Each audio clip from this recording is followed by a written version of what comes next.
अगर आज की बात मैं करूं कि आज मैं क्या करूंगा, तो आज मैं आपको कोशिश है मेरी कि मैं आपका उपराष्ट्रपति फिनिश कर दूंगा। उपराष्ट्रपति के बाद मेरी कोशिश रहेगी संघ का मंत्री परिषद फिनिश कर दूंगा। संघ का मंत्री परिषद भी आज छोटा टॉपिक है, ये कंप्लीट हो जाएगा। और फिर उसके बाद मैं आपको कोशिश करके महान्यायवादी, ये भी एक छोटा सा टॉपिक है, कुछ ही बातें हैं इसमें, फैक्ट है आपके लिए। और एक है आपका कैग। अगर आज मैं इतने टॉपिक को निपटाने की कोशिश करूं आज, तो फिर मेरे पास आता है फ्राइडे। फिर मेरे पास आता है फ्राइडे। फ्राइडे को मैं आपको पूरी राज्य की कार्यपालिका खत्म कर दूंगा। राज्य की कार्यपालिका पूरी तरह से आपकी क्या हो जाएगी, फिनिश हो जाएगी फ्राइडे को। अगर फ्राइडे को मैं राज्य की कार्यपालिका फिनिश करता हूं, यानी कि राज्यपाल आपका मैं पढ़ा दूं, राज्यपाल मैं आपका पढ़ा दूं, हाँ राज्यपाल मैं आपका पढ़ा दूं, आपका मैं राज्य का मंत्री परिषद पढ़ा दूं, मंत्री परिषद पढ़ा दूं, और मैं आपका मंत्री, राज्यपाल, मंत्री परिषद और क्या होता है भाई, महाधिवक्ता पढ़ा दूं। इतना टॉपिक हो जाएगा आपका। इसको अगर मैंने क्लियर कर दिया, फ्राइडे में क्लियर हो जाएगा, तो फिर सैटरडे को मेरी होगी 2 से ढाई घंटे की क्लास आप में, मतलब और भी क्लासेस नहीं होंगी, तो मैं सैटरडे में 2 से ढाई घंटे की क्लास आपकी लगवा लूंगा। और सैटरडे में मैं पूरा का पूरा आपको संसद और विधानमंडल कंप्लीट करूंगा। संसद और विधानमंडल में आपको सैटरडे में पढ़ा दूंगा, बिना खींचे, जैसे मैं पढ़ाता हूं वैसे ही पढ़ाऊंगा नॉर्मली, है ना। चलिए, अब यहाँ पे सैटरडे के बाद आपकी एक क्लास आ रही है संडे। संडे को मैं आपको 3 टॉपिक की प्लान है मेरे। संडे में आपके 3 टॉपिक जाएंगे। एक जाएगा न्यायपालिका, जिसे मैं 2.5 घंटे पढ़ाऊंगा। न्यायपालिका में आपको 2.5 घंटे पढ़ाऊंगा। फिर उसके बाद 1.5 से 2 घंटे का टॉपिक आएगा आपका पंचायती राज व्यवस्था का टॉपिक आएगा। इसके बाद एक टॉपिक 1.5 घंटे का और आएगा, जो कि होगा केंद्र राज्य संबंध का टॉपिक हो जाएगा। तो ये है न्यायपालिका, पंचायती राज व्यवस्था और केंद्र राज्य संबंध। तो मेरा ये क्या हो जाएगा, ये टॉपिक आपका हो जाएगा कंप्लीट। अब देखिए, इसके बाद मेरे पास आता है मंडे 2 घंटे। मंडे की 2 घंटे में मैं आपको पढ़ाऊंगा कुछ वर्गों के लिए विशेष उपबंध करा दूंगा। कुछ वर्गों, इसी में मैं आपको राजभाषा कराऊंगा और इसी में मैं आपका आपातकाल भी कराऊंगा। तो मंडे ट्यूजडे तक में, मंडे और प्लस आएगा मंडे ट्यूजडे के बाद वेडनेसडे का टाइम आएगा। संविधान के स्रोत, ये मैं आपका कोशिश अनुसूची, इतना टॉपिक आपका कंप्लीट हो जाएगा। और ये वेडनेसडे जो टॉपिक मैंने वेडनेसडे का जो मैंने बोला है, यही आपका है 31 दिसंबर। यही दिन है आपका 31 दिसंबर तक का। तो 31 दिसंबर मैं जिस तरह पढ़ाता हूं उसी तरह पढ़ाऊंगा। अगर मुझे खींचना होगा नहीं, प्रैक्टिस क्लास कर लीजिए, हो गया काम, ठीक है। आज हमें क्या करना है, आज हमें चित्र बनाने हैं इसके उपराष्ट्रपति के। हमें क्या करना है आज, तो आज हमें उपराष्ट्रपति के राष्ट्रपति की लिस्ट तैयार करनी थी। राष्ट्रपति की लिस्ट की बात हमें करनी थी। और राष्ट्रपति की लिस्ट की बात करें तो यहाँ पे सबसे पहले भारत के जो पहले प्रधानमंत्री थे, वो डॉक्टर राजेंद्र प्रसाद थे। वो क्या थे, डॉक्टर राजेंद्र प्रसाद। तो डॉक्टर राजेंद्र प्रसाद के बारे में यदि बात करें तो ये 1952 से लेकर 1962 तक भारत के राष्ट्रपति रहे थे। कहेंगे गुरुजी, हमने सुना था कि 24 जनवरी 1950 को भी इन्हें भारत का राष्ट्रपति बना दिया गया था। यूट्यूब पे 4 जनवरी 5 जनवरी तक फिनिश कर दूंगा मैं आप लोगों को भाई। मुझे जरूरत पड़ेगी तो मैं मैराथन लेने के लिए तैयार हूँ। मैं आपको बताऊं, मैं ऐसा टीचर हूं कि मुझे ये क्लास जो है 1.25 घंटे की मिली है। कितना, 1 घंटा 15 मिनट की। आप मेरी क्लास का वीडियो रिकॉर्ड उठा के देखिएगा, कभी मैंने 1 घंटा 20 मिनट से कम नहीं पढ़ाया आपको। 1 घंटा 25 मिनट से कम बात कर रहा था कि इन्हें लिख लीजिएगा, इनके बारे में थोड़ा सा। इन्हें संविधान सभा के द्वारा 24 जनवरी 1950 को राष्ट्रपति चुना गया। ये बात भी ध्यान रखिएगा। लेकिन ये इनके कार्यकाल में नहीं जोड़ा जाता, क्योंकि हमारी जो संसद है वो कब आई थी, तो वो 1952 में आई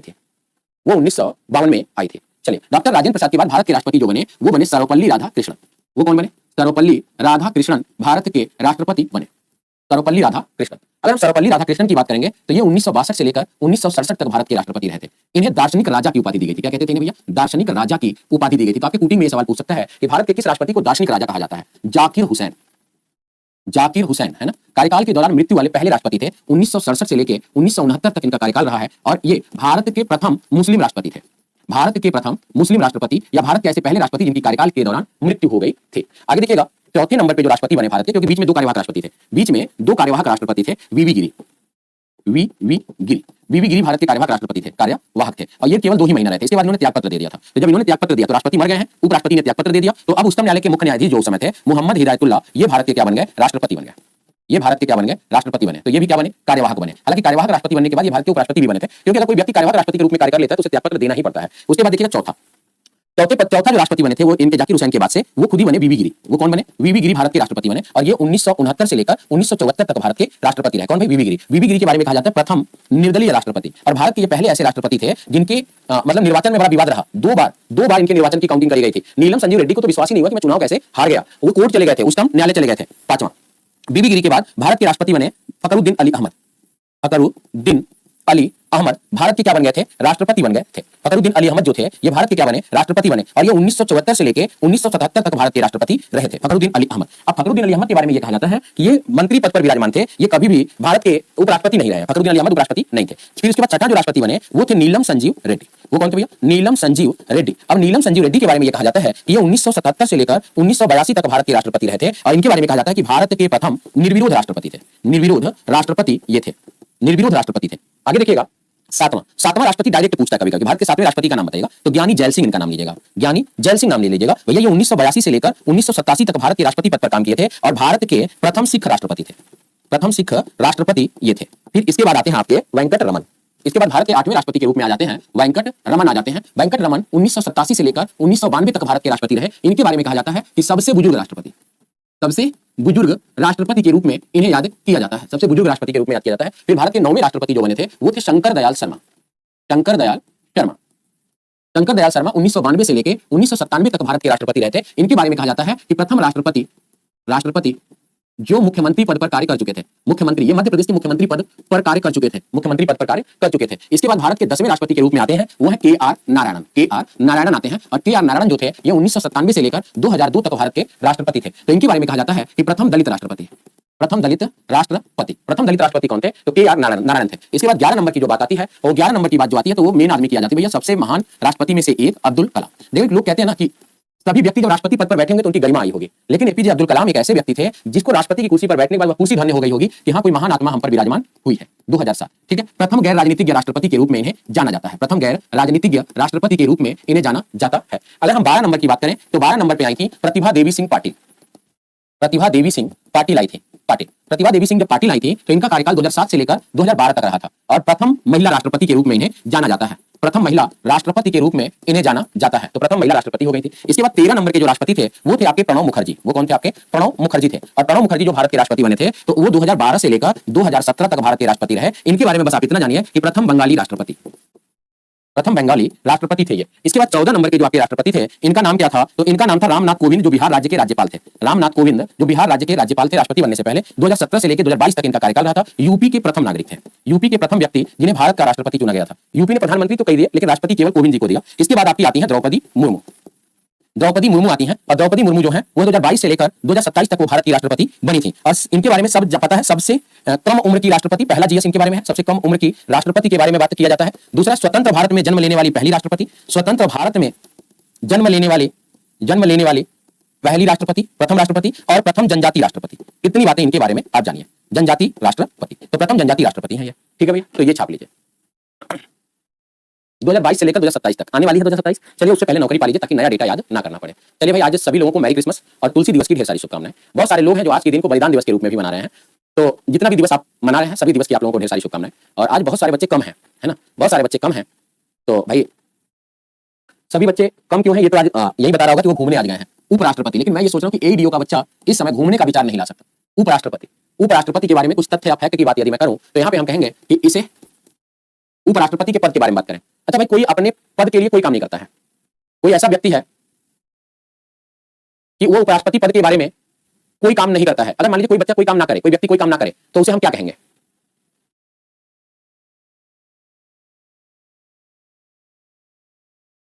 उसे हम क्या कहेंगे?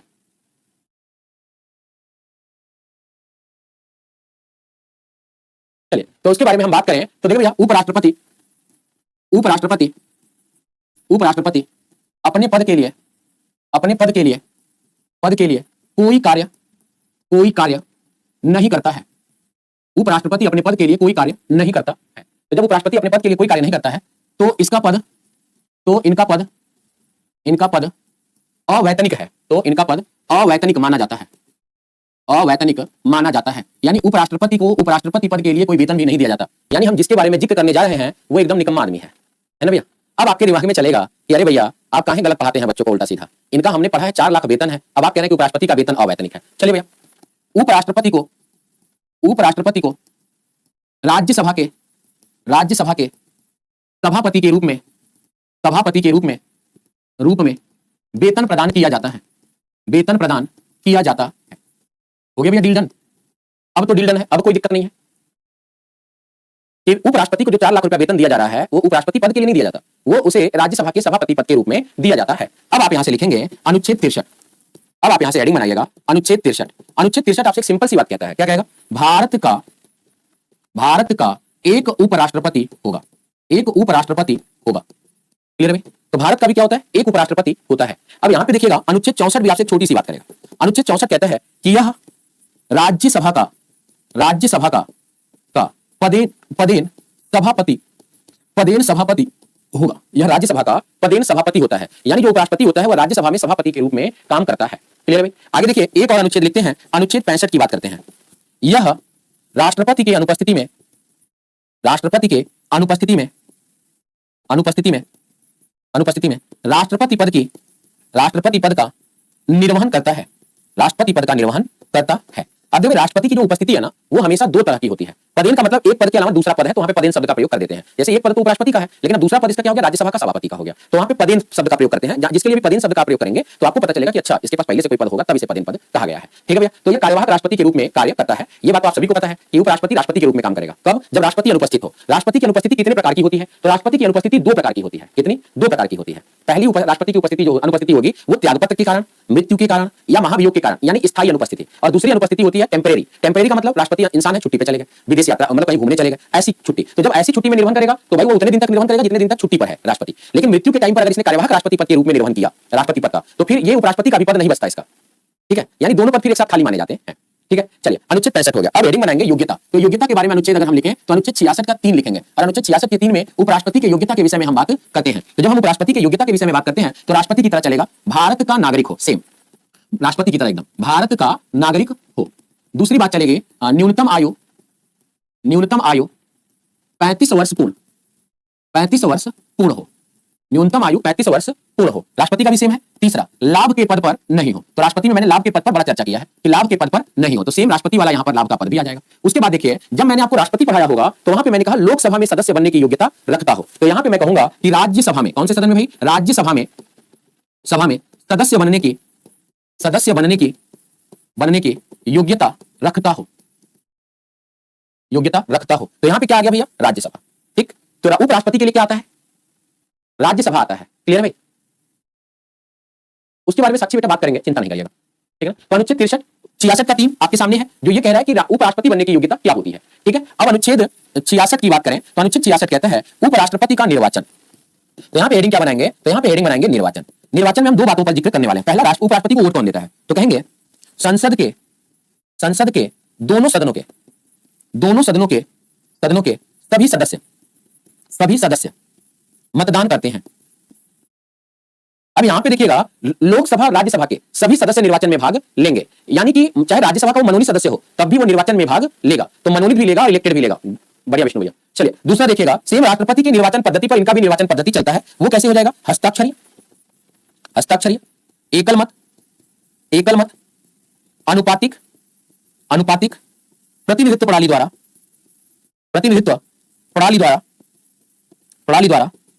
राष्ट्रपति का निर्वाचन, उपराष्ट्रपति का निर्वाचन किया जाएगा। उपराष्ट्रपति का निर्वाचन किया जाएगा। तो हस्ताक्षरी, एकल मत, अनुपातिक प्रतिनिधित्व प्रणाली के द्वारा उपराष्ट्रपति का निर्वाचन किया जाता है। ठीक है भैया? अब एक बात नोट करके याद रखिएगा, हो सकता है कूटिंग में ये सवाल आपसे पूछ ले, है ना भैया? हो सकता है ये सवाल आपसे कूटिंग में पूछ ले। क्या पूछेगा भाई? तो कहेगा मूल संविधान में उपराष्ट्रपति के निर्वाचन की व्यवस्था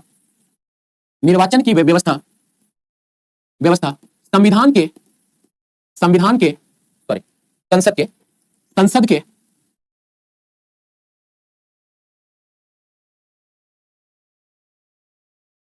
निर्वाचन की व्यवस्था, यार जा क्यों नहीं रही है? व्यवस्था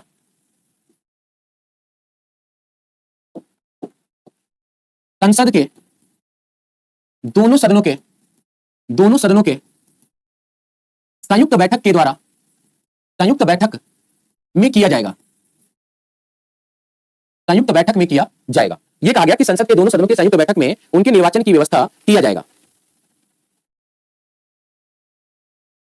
संविधान की स्रोत पे लिखवा दीजिएगा सर जी। हाँ बेटा, सब ओवरव्यू दे दिया, फ्लो चार्ट मैंने बता दिया है कि मैं कैसे इसको खत्म करने वाला हूं आपके कंप्लीट सिलेबस को। आइएगा, मूल संविधान में उपराष्ट्रपति के निर्वाचन की व्यवस्था संविधान के संसद के दोनों सदनों के संयुक्त बैठक में किया जाएगा। इतना होगा भैया। जब इनका संयुक्त बैठक में किया जाएगा तो बाद में क्या होगा? 11वां संविधान संशोधन अधिनियम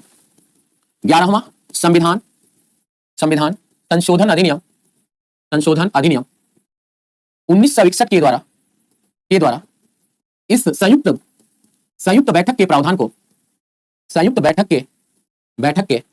को समाप्त कर दिया गया या हटा दिया गया। प्रावधान को हटा दिया गया। ठीक? तो अब संयुक्त बैठक में नहीं किया जाता, इनके लिए अपना गुप्त मतदान का बूथ बनता है, वहां जाकर के फिर ये मतदान करते हैं। ठीक है, आइएगा आगे।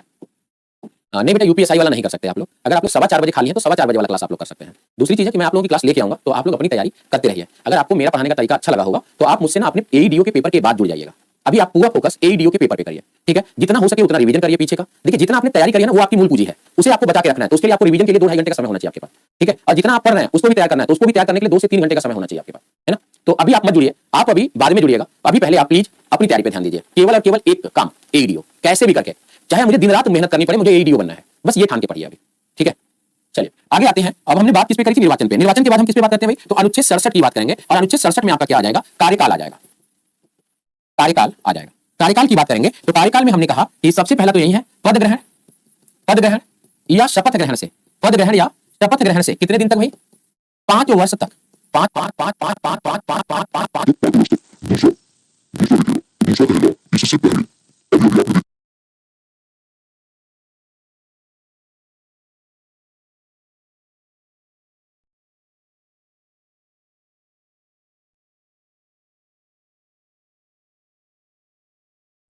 अभी अभी आपने देखा ही होगा, ये आर्टिकल काफी इंपॉर्टेंट हो जाता है, पूछ लेगा कि जगदीप धनखड़ ने जो त्यागपत्र स्वास्थ्य कारणों से दिया था, किस अनुच्छेद के तहत उन्होंने त्यागपत्र दिया था? तो इससे पहले राष्ट्रपति को त्यागपत्र देकर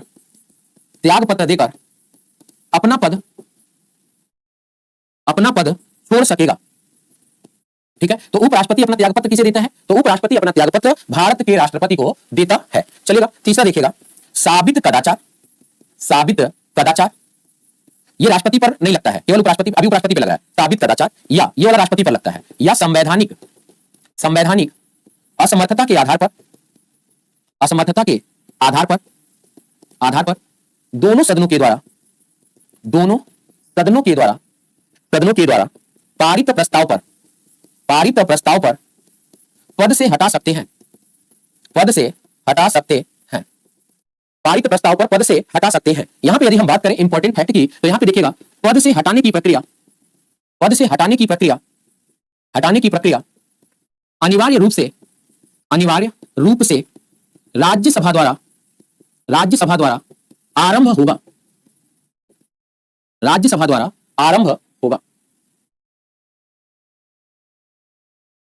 ठीक है। तो उपराष्ट्रपति को पद से हटाने की प्रक्रिया की शुरुआत किस सदन से करेंगे? तो राज्यसभा से करेंगे। अनुच्छेद 67 के बाद यदि हम बात करें तो हम बात करेंगे अनुच्छेद 69 की। हेडिंग बनाइएगा अनुच्छेद, वैसे नोट करके बात और लिख लीजिए, पहले नोट लिखिएगा।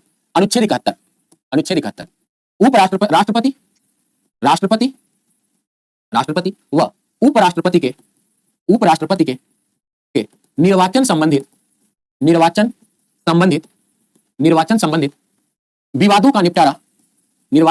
विवादों का निपटारा सुप्रीम कोर्ट से किया जाएगा।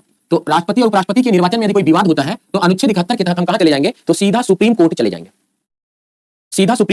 तो अगर इलेक्शन में कोई भी डिस्प्यूट्स आते हैं, कोई भी विवाद होता है, तो सीधा इनके मामले की सुनवाई सुप्रीम कोर्ट के द्वारा की जाएगी। अगर हम अनुच्छेद 69 की बात करें तो अनुच्छेद 68 में उपराष्ट्रपति के पद की शर्तें हैं, उसे हमें नहीं पढ़ना। अनुच्छेद 69 की बात करें तो उपराष्ट्रपति को शपथ, तो अभी मैंने पहला अनुच्छेद लेफ्ट किया है अभी तक में। उपराष्ट्रपति को, मैं आपको 250 अनुच्छेद के करीब पढ़ाऊंगा। उपराष्ट्रपति को शपथ राष्ट्रपति के द्वारा दिलाया जाएगा।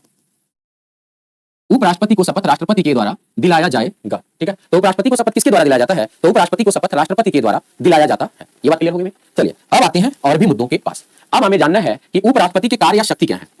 तो यहाँ पे हेडिंग बनाइएगा, उपराष्ट्रपति के कार्य या शक्ति के बारे में बात करेंगे। उपराष्ट्रपति के कार्य या शक्ति के बारे में बात करेंगे। चलिए, तो अगर हम उपराष्ट्रपति के कार्य या शक्ति के बारे में बात करते हैं तो क्या बातें कर सकते हैं, उस पर यदि चर्चा करी जाए, है ना। उपराष्ट्रपति के कार्य और शक्ति के नहीं, ये ईश्वर की शपथ नहीं लेते। मैंने कल ही बताया था कि राष्ट्रपति और राज्यपाल केवल ईश्वर की शपथ लेते हैं।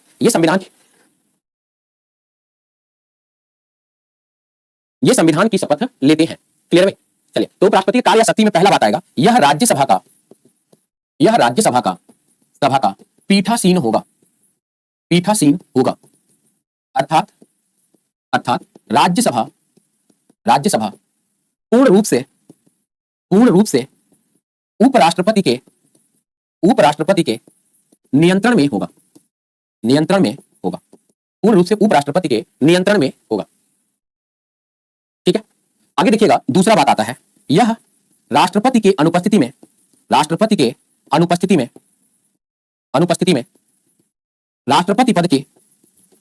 पद का निर्वहन करता है। उस समय इसकी समस्त शक्ति, इसकी समस्त शक्तियां शक्तियां वह वेतन भत्ते भारत के राष्ट्रपति के होंगे।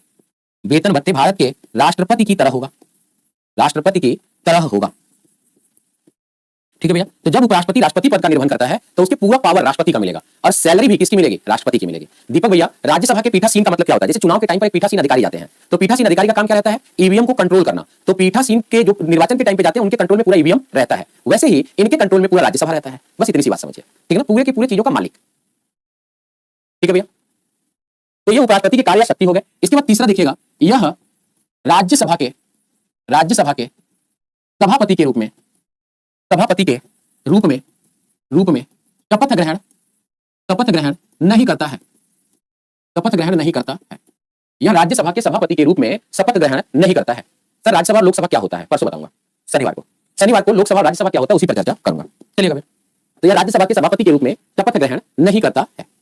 नहीं, राष्ट्रपति का वेतन मिलने लगेगा ना, एक ही पद का वेतन मिलेगा फिर, ठीक है? क्योंकि जब राष्ट्रपति पद का निर्वहन करेगा तब वो सभापति रहेगा ही नहीं ना, क्योंकि अगर वरीयता क्रम उठा के देखेंगे तो राष्ट्रपति का पद सबसे बड़ा है। तो जब आप सबसे बड़े पद पर काम करेंगे तो छोटे पद पे काम नहीं करेंगे, ठीक भैया? इसलिए अब देखिएगा, उपराष्ट्रपति की लिस्ट बना लेते हैं 5 मिनट में। उपराष्ट्रपति की लिस्ट तैयार कर लेते हैं, क्योंकि आजकल ना सवाल यहां से बन रहा है, क्योंकि हम राष्ट्रपति तो याद कर लेते हैं लेकिन उपराष्ट्रपति को याद नहीं कर पाते हैं या नहीं रख पाते हैं। इसके लिए उपराष्ट्रपति की लिस्ट का होना आवश्यक है, ठीक है भैया? अब देखिए, यहाँ पे सबसे पहले भारत के जो राष्ट्रपति बने थे वो थे सर्वपल्ली राधाकृष्णन। वो कौन थे? सर्वपल्ली राधाकृष्णन थे। सर्वपल्ली राधाकृष्णन जब भारत के उपराष्ट्रपति बने तो समय था 1952 का और इन्होंने कार्यकाल बिताया 1962 तक। तो ये हो गए भारत के पहले राष्ट्रपति सर्वपल्ली राधाकृष्णन। फिर इसके बाद हो गए, क्या नाम आता है इनका? जाकिर हुसैन। फिर इसके बाद भारत के उपराष्ट्रपति जो बने थे वो जाकिर हुसैन साहब थे, और जाकिर हुसैन साहब 1962 से लेकर 1967 तक भारत के राष्ट्रपति रहे। जाकिर हुसैन जी के बारे में एक बात और जानिए, ये बिहार राज्य के राज्यपाल भी रह चुके थे। राष्ट्रपति और उपराष्ट्रपति बनने से पहले बिहार राज्य के राज्यपाल थे। सेम चीज रामनाथ कोविंद पे भी लागू होती है कि राष्ट्रपति बनने से पहले बिहार राज्य के राज्यपाल थे। तो ये दो लोगों का नाम तो आपको याद रखना पड़ेगा, क्योंकि इनका संबंध बिहार से आ जाता है। इसके बाद जो बीबी गिरी थे, बीबी गिरी भारत के राष्ट्रपति जब थे, तो बीबी गिरी के बारे में आपको पता ही है कि ये 1967 से लेकर 1969 तक भारत के राष्ट्रपति थे। क्योंकि इन्होंने क्या दे दिया था? तो इन्होंने त्यागपत्र दे दिया था, त्यागपत्र दिया था। तो त्यागपत्र देने वाले भारत के पहले उपराष्ट्रपति कौन है? तो वेंकट वराह गिरी है। और इन्होंने त्यागपत्र क्यों दिया था? तो इन्होंने त्यागपत्र इसीलिए दिया था क्योंकि इन्हें राष्ट्रपति पद का क्या लड़ना था भाई? चुनाव लड़ना था। फिर इसके बाद आते हैं गोपाल स्वरूप पाठक। फिर इसके बाद कौन आ जाते हैं भारत के उपराष्ट्रपति? गोपाल स्वरूप पाठक जी आ जाते हैं।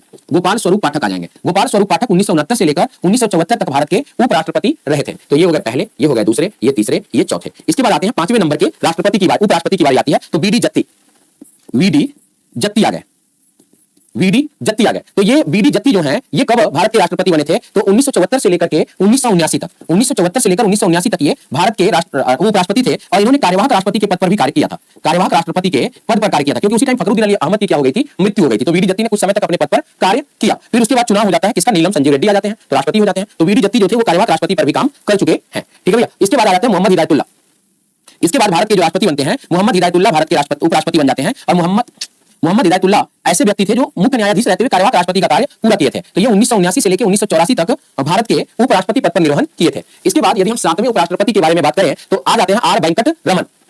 कौन आ जाएगा? आर वेंकट रमन आ जाते हैं। आर वेंकट रमन आ जाते हैं। तो ये क्या है? 1984। तो ये 1984 से लेकर, ये भारत के जो राष्ट्रपति बने थे, सॉरी उपराष्ट्रपति बने थे, कौन? आर वेंकट रमन। ये 1984 से लेकर 1987 तक भारत के राष्ट्रपति रहे, सॉरी उपराष्ट्रपति रहे। उसके बाद आपको पता ही है ये भारत के 1987 में क्या चुन लिए गए? राष्ट्रपति चुन लिए गए। यानी कि आर वेंकट रमन ने भी क्या दे दिया? त्यागपत्र दे दिया। यानी राष्ट्रपति बनने के लिए इन्होंने त्यागपत्र दिया था। इसके बाद भारत के जो 8वें उपराष्ट्रपति के रूप में आते हैं वो शंकर दयाल शर्मा हो जाते हैं। वो शंकर दयाल शर्मा हो जाते हैं। तो शंकर दयाल शर्मा 1987 से लेकर 1992 तक भारत के राष्ट्रपति पद पर काम किए थे। फिर उसके बाद 9वें नंबर के जो भारत के राष्ट्रपति आते हैं वो के आर नारायण हो जाते हैं। के आर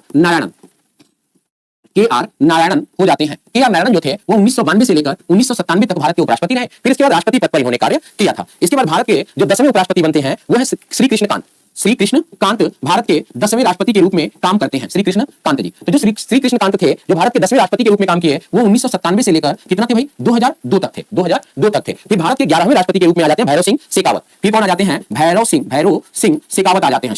भैरव सिंह शेखावत आ जाते हैं। और भैरव सिंह शेखावत 2002 से लेकर 2007 तक भारत के उपराष्ट्रपति पद पर काम करते हैं। फिर उसके बाद 12वें राष्ट्रपति के रूप में जो आते हैं, इनका कार्यकाल सबसे लंबा दिनों के आधार पर माना जाता है। वो थे हामिद अंसारी। वो कौन थे? हामिद अंसारी थे। हामिद अंसारी 10 साल भारत के राष्ट्रपति रहे, यानी 2007 से लेकर 2017 तक ये भारत के उपराष्ट्रपति पद पर कार्य किए थे। फिर भारत के यदि हम 13वें राष्ट्रपति के रूप में बात करें तो वेंकैया नायडू थे। फिर कौन थे? वेंकैया नायडू जब भारत के राष्ट्रपति बने तो वो 2017 से लेकर 2022 तक भारत के उपराष्ट्रपति पद पर काम किए। फिर 14वें राष्ट्रपति थे जिन्होंने अभी त्यागपत्र दिया, जगदीप धनखड़। जगदीप धनखड़ ये भारत के राष्ट्रपति थे और ये 2022 से लेकर 2024 तक इन्होंने काम किया। स्वास्थ्य कारणों से इन्होंने त्याग पत्र दे दिया। स्वास्थ्य कारणों से इन्होंने क्या दे दिया भाई? त्याग पत्र दे दिया। तो अब देखिए भाई, वर्तमान में फिर से राष्ट्रपति चुने गए 15 नंबर के, जिनका नाम है सीपी राधाकृष्णन। सीपी राधाकृष्णन ये भारत के राष्ट्रपति बने जो 2024 से लेके अब तक हैं, अब तक। तो ये नया उपराष्ट्रपति है। ठीक है भैया, तो ये हो गया पूरा का पूरा उपराष्ट्रपति का डेटा, ब्यौरा। ठीक है, अब आते हैं संघीय मंत्री परिषद की बात करते हैं। हेडिंग बनाइएगा आप, संघीय मंत्री परिषद। संघीय मंत्री परिषद की बात करते हैं। देखिए, यदि किसी के पास कोई नोट्स है, जैसे पहले से आप पढ़े हो खान सर से, करण सर से, ठीक है, तो आप मेरे चीजों को मिलाते भी चलिएगा कि प्रभु सर कहीं जल्दबाजी में हमें छोड़ छोड़ के तो नहीं पढ़ा रहे या कम तो नहीं पढ़ा दे रहे, एकदम मैच कराते हुए चलिएगा, मुझे कोई दिक्कत नहीं है। कौन? सीपी राधाकृष्णन निर्विरोध नहीं चुने गए थे। सीपी राधाकृष्णन निर्विरोध नहीं चुने गए थे, इनके खिलाफ चुनाव लड़े थे। क्या नाम था भाई? कौन से सुदर्शन थे वो? सुदर्शन रेड्डी। सुदर्शन रेड्डी इनके खिलाफ चुनाव लड़े थे। ठीक है, संघीय मंत्री परिषद पे आते हैं, हेडिंग बनाइएगा। चलिए भैया, संघीय मंत्री परिषद के बारे में बात करें तो सबसे पहले हम बात करेंगे अनुच्छेद 74 की। अनुच्छेद 74 की नहीं, जो पहली बार नहीं पढ़ रहे हैं उनके लिए नहीं है ना, जो मतलब पहले से पढ़े हुए हैं उनकी चर्चा मैं कर रहा हूं, उनकी चर्चा मैं कर रहा हूं। क्लियर है भाई? उनकी चर्चा पर बात कर रहा हूं। ठीक है, नहीं आप लोग बिल्कुल मैच कराते हुए चलिएगा कि कहीं प्रभु सर छोड़ ना दें, उड़ा ना दें, है ना, क्योंकि मुझे ना अपनी मेहनत से ज्यादा आपके कैरियर की चिंता है। हाँ, थोड़ा मैं आपका टाइम खींच दिया 31 जनवरी तक, और थोड़ा सा चीजें देखिए, मैं लिस्ट में स्पीड बढ़ जा रही है, बाकी चीजें सही चल रही होंगी। अनुच्छेद 74 देखिए, एकदम अनुच्छेद 74 को हमेशा गांठ बांध के रखिएगा कि जैसे जहां भी राष्ट्रपति कोई काम करता है तो वो राष्ट्रपति सलाह लेने के लिए एक सलाहकारी तंत्र राष्ट्रपति को सौंपा गया, उसी को हम क्या कहते हैं? संघीय मंत्री परिषद कहते हैं। ठीक है, अच्छा, किसी के कार्यकाल में दिक्कत हुई है मुझे लग रहा है। जगदीप धनखड़ का 2025 कर लीजिएगा भाई, थोड़ा सा गलत हो गया। 2025 उन्होंने पिछली अभी इसी साल तो त्यागपत्र दिया है 2025 में। ठीक है, चलिए नए साल की मुझे जल्दी से एक साल पीछे कर दिया। अनुच्छेद 74 यहां पे देखिएगा, राष्ट्रपति को सलाह एवं सहायता देने के लिए राष्ट्रपति को सलाह एवं सहायता देने के लिए संघ का एक मंत्री परिषद होगा। क्लियर है? तो राष्ट्रपति को सलाह और सहायता देने के लिए संघ का एक मंत्री परिषद होगा। क्लियर है भाई? संघ का एक मंत्री परिषद होगा। ठीक है, चलिए आगे देखिएगा, यहां पे एक बात ध्यान से सुनिएगा। एक बार हुआ क्या था, देखिए मैं बहुत सारी कहानियां सुनाता हूं, मेरी कहानियां स्किप हो जा रही हैं समय के अभाव में। एक बार हुआ क्या कि इंदिरा गांधी ने प्रस्ताव भेजा क्या कि 1975 में देश में अशांति का कारण बताकर आपातकाल की घोषणा कर दीजिए। इंदिरा गांधी ने भेज दिया अपना प्रस्ताव। अब इंदिरा गांधी ने जब ये प्रस्ताव भेजा तो तत्कालीन जो राष्ट्रपति थे फखरुद्दीन अली अहमद, उनके प्रस्ताव को पुनर्विचार के लिए सदन में भेज दिया। एक बार सदन से विचार करवा लीजिए कि क्या ये सही है, जिसे हम 25 जून 1975 को राष्ट्रीय आपातकाल की घोषणा कर दी गई थी देश में अशांति का कारण बता करके। तो फखरुद्दीन अली अहमद ने पूछा कि भाई क्या ये सही है कि आपातकाल लगेगा, तो पुनर्विचार के लिए भेज दिया। ये बात इंदिरा गांधी को नागवार गुजरी थी। क्यों? क्योंकि इंदिरा गांधी के टाइम पर एक राष्ट्रपति बने थे बीबी गिरी। बीबी गिरी को जितना इंदिरा गांधी कहती थी उतना ही करते थे, इसलिए भारत का पहला रबर स्टैंप राष्ट्रपति किसे माना गया था? बीबी गिरी को माना गया था। तो बीबी गिरी की आदत इंदिरा जी को पड़ी हुई थी, लेकिन फखरुद्दीन अली अहमद ने इनकी बात को मानने से इनकार कर दिया। इंदिरा गांधी को इतना बुरा लगा कि उन्होंने संविधान ही बदल दिया। क्या कहा? 42वां कॉन्स्टिट्यूशनल अमेंडमेंट एक्ट 1976 के द्वारा यह प्रावधान किया गया कि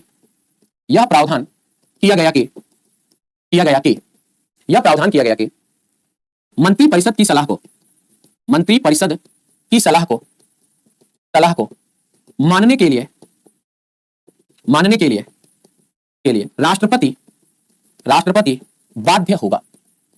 राष्ट्रपति बाध्य होगा। यानी मंत्री परिषद यदि बात करेगा किसी से तो उनकी बात को मानने के, अगर मंत्री परिषद ने कोई सलाह राष्ट्रपति को भेजा तो राष्ट्रपति उसको मानेगा, पुनर्विचार के लिए नहीं भेजेगा। फिर बाद में क्या होगा? 44वां कॉन्स्टिट्यूशनल अमेंडमेंट एक्ट 1978 के द्वारा यह प्रावधान किया गया कि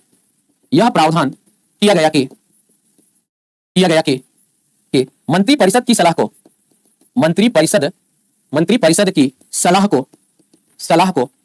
राष्ट्रपति पुनर्विचार के लिए सदन में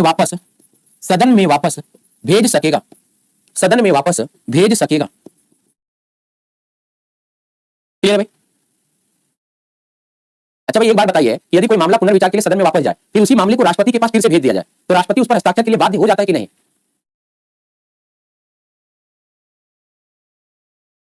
है ना? तो एक ही बात को पुनर्विचार के लिए भेज पाएगा बेचारा, दूसरी बात तो वो इतना बाध्य है कि उस विधेयक को पारित ही समझिए आप, है ना? अब क्लियर हो गया होगा जो बच्चे ये सवाल पूछा था भाई। चलिए, कोई बच्चा कह रहा है स्पीड बड़ी ज्यादा है, आप बताइए भाई। अनुच्छेद 75 मंत्री परिषद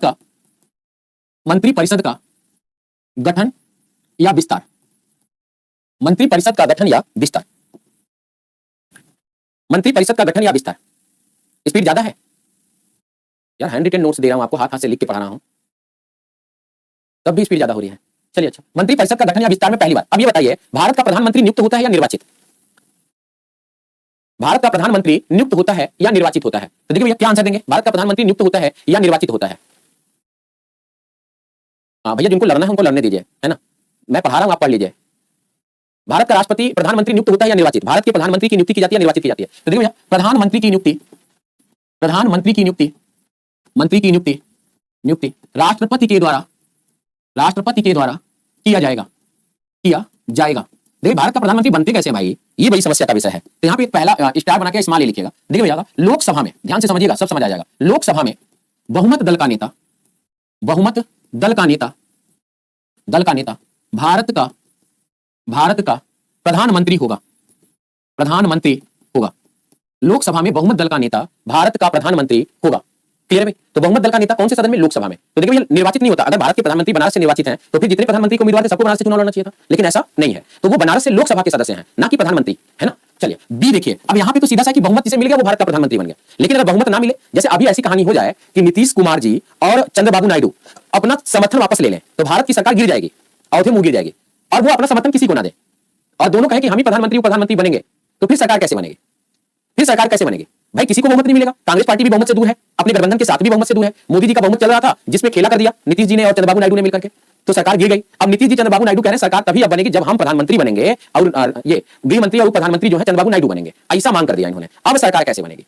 तो अब देखिए सरकार कैसे बनेगी, तो उसके ऊपर बात करते हैं। तो देखिए भैया, यदि किसी भी दल को, किसी भी दल को बहुमत नहीं मिल रहा हो, बहुमत नहीं मिल रहा हो, नहीं मिल रहा हो, यदि किसी भी दल को बहुमत नहीं मिल रहा हो, तो राष्ट्रपति स्वयं प्रधानमंत्री का उम्मीदवार, प्रधानमंत्री का उम्मीदवार, प्रधानमंत्री पद का, प्रधानमंत्री पद का उम्मीदवार चुनकर, उम्मीदवार चुनकर बहुमत सिद्ध करने का, बहुमत सिद्ध करने का, सिद्ध करने का मौका प्रदान कर सकेगा, मौका प्रदान कर सकेगा।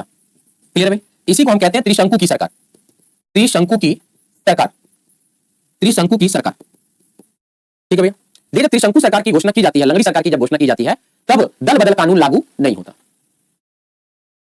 तब दल बदल कानून लागू नहीं होता। ठीक है भैया,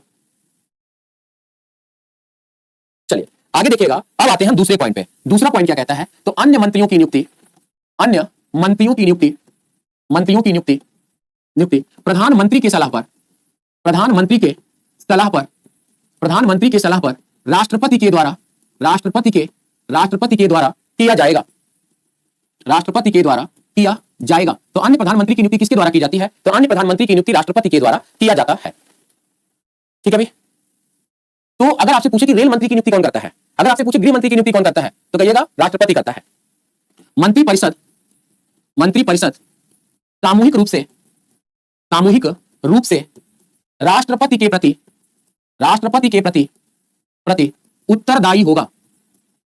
मंत्रिपरिषद सामूहिक रूप से राष्ट्रपति के प्रति उत्तरदायी होगा। क्लियर भाई? तो अनुच्छेद 75 का 3 क्या कहते हैं भाई कि मंत्रिपरिषद किसके प्रति उत्तरदायी होता है सामूहिक रूप से? तो गलत हो जाएगा, सामूहिक रूप से लोकसभा के प्रति, सॉरी भैया गलती हो गया, लोकसभा के प्रति उत्तरदायी होगा। ठीक है ना? दिमाग में क्या चल रहा था, तो दिमाग में जो चल रहा था वो भी लिख लीजिए। व्यक्तिगत रूप से, व्यक्तिगत रूप से मंत्रिपरिषद, मंत्रिपरिषद राष्ट्रपति के प्रति, राष्ट्रपति के प्रति उत्तरदायी होगा।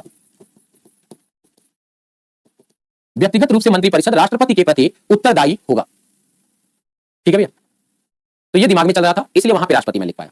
अब देखिए भाई, ये जो है ना संसदीय शासन प्रणाली की सबसे प्रमुख विशेषता भी हो जाती है। मंत्रिपरिषद का उत्तरदायित्व होना ये संसदीय शासन प्रणाली की सबसे प्रमुख विशेषता के अंतर्गत आता है। अब हमें यह जानना है कि मंत्रिपरिषद का सदस्य कैसा व्यक्ति बनेगा, उस पर हमें बात करनी है। अब हेडिंग बनाइए, क्वेश्चन लिखेगा मंत्रिपरिषद, मंत्रिपरिषद में कौन शामिल होगा, कौन शामिल होगा, यानी मंत्री कौन बनेगा भाई, जैसे होता है ना कौन बनेगा करोड़पति, तो यहाँ पे हेडिंग बनाइएगा कि मंत्रिपरिषद में कौन शामिल होगा, यानी कैसे व्यक्ति को हम मंत्री बनाएंगे। तो पहला तो क्लियर है कि लोकसभा, लोकसभा या राज्यसभा में से, लोकसभा या राज्यसभा में से, सभा में से किसी एक सदन का, किसी एक सदन का सदस्य हो, किसी एक सदन का सदस्य हो, तो ऐसे व्यक्ति को हम क्या करेंगे, ऐसे व्यक्ति को हम मंत्रिपरिषद में शामिल कर देंगे, ऐसे व्यक्ति को हम क्या करेंगे, मंत्रिपरिषद में शामिल कर लेंगे। दूसरा देखिएगा, दूसरा देखिएगा, यदि किसी भी सदन का, यदि किसी भी सदन का सदस्य नहीं है, किसी भी सदन का सदस्य नहीं है, तब भी मंत्रिपद धारण कर सकेगा, तब भी मंत्रिपद धारण कर सकेगा, कर सकेगा।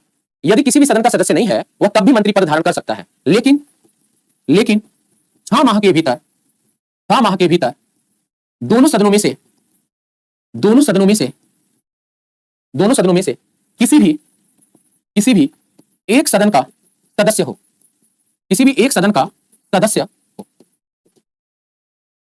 देख भैया, यदि कोई व्यक्ति संसद के किसी भी एक सदन का सदस्य, अरे यार, एक सदन का सदस्यता ग्रहण करना होगा।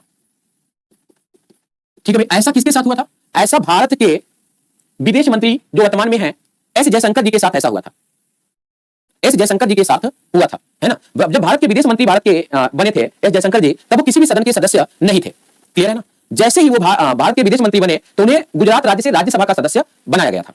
उन्हें गुजरात राज्य के राज्यसभा का सदस्य बनाया गया था। यहां पे एक बात देखिएगा, एक केस हुआ था भाई, उस केस का क्या नाम है? तो A R Chauhan versus Punjab राज्य वर्सेस पंजाब के मामले में निर्णय आया कि एक व्यक्ति एक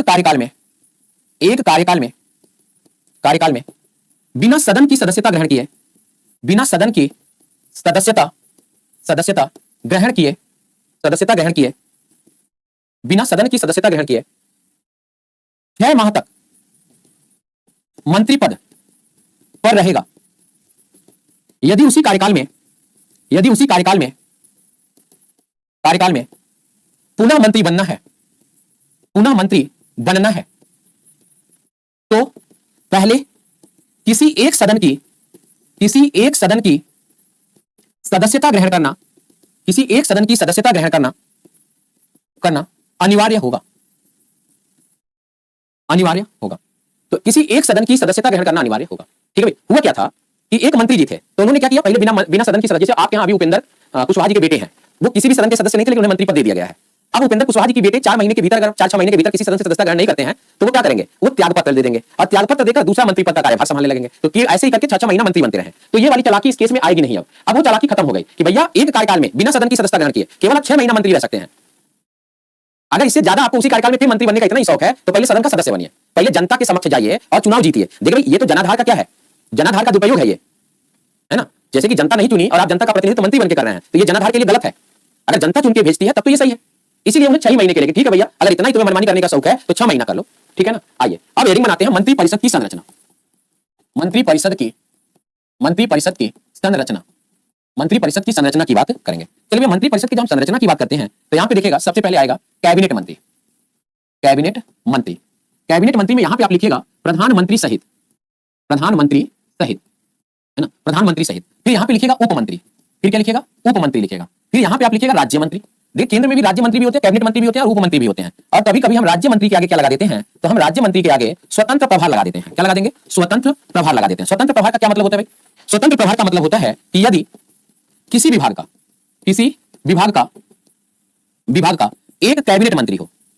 एक कैबिनेट मंत्री हो और उसका राज्य मंत्री हो तो कैबिनेट मंत्री का पद खाली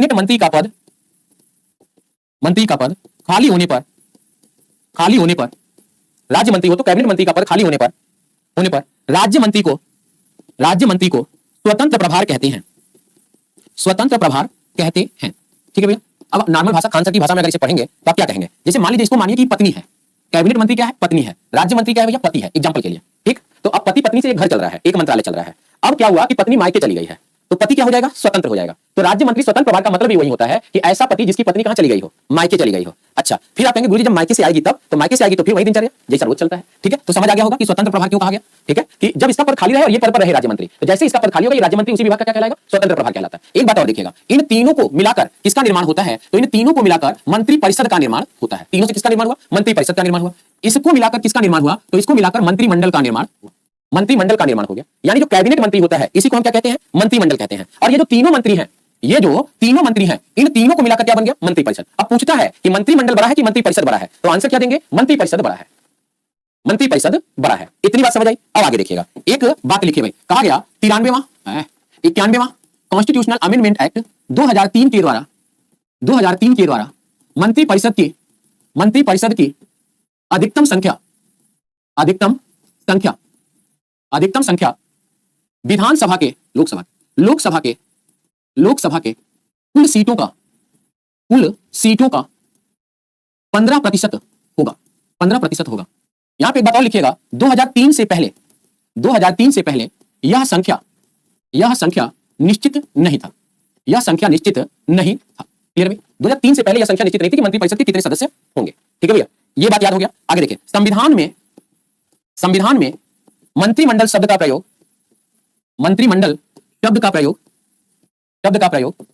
एक बार अनुच्छेद 352 के राष्ट्रीय आपातकाल में किया गया है।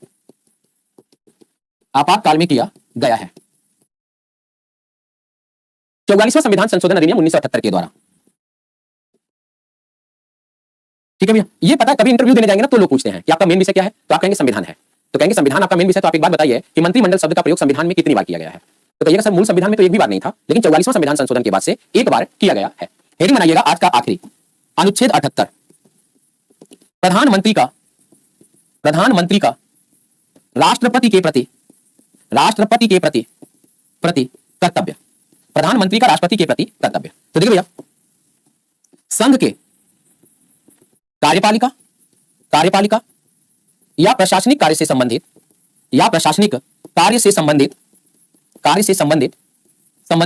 समस्त कार्यवाही की सूचना प्रधानमंत्री राष्ट्रपति को देगा। अनुच्छेद 78 में प्रधानमंत्री का राष्ट्रपति के प्रति क्या जाता है, कर्तव्य हो जाता है। अगर मैं कहूं मेरा बायां हाथ मंत्रिपरिषद है, मेरा दाहिना हाथ राष्ट्रपति है, तो ये जो बीच में पेन है ना, ये प्रधानमंत्री है। यानी मंत्रिपरिषद और राष्ट्रपति के बीच में पुल का काम कौन करता है, प्रधानमंत्री करता है। क्लियर है भाई? चलो, आज के सेशन में अच्छा खासा हमने पढ़ाई करी है, मजा आया होगा। हाँ भाई, एक बात और है, ऑफलाइन कमेंट करके जरूर बता दीजिएगा कि अगर मैं कहीं पे कटौती कर रहा हूं तो भी बता दीजिएगा। मैं आपकी एक्स्ट्रा क्लास ले सकता हूं, मेरे पास पूरा समय है, मैं रात दिन एक करके आपको पढ़ा सकता हूं। कहीं भी कटौती आपको लग रही होगी कि नहीं हमने सर से जब पढ़ा था तो सर ने ये बातें पढ़ाई थी, इन सर ने ये छोड़ दिया है, अगर थोड़ा भी कटौती हो रहा होगा तो जरूर बता दीजिएगा ताकि मुझे भी पता चले। ठीक है, आज के लिए इतना ही, धन्यवाद, नमस्कार।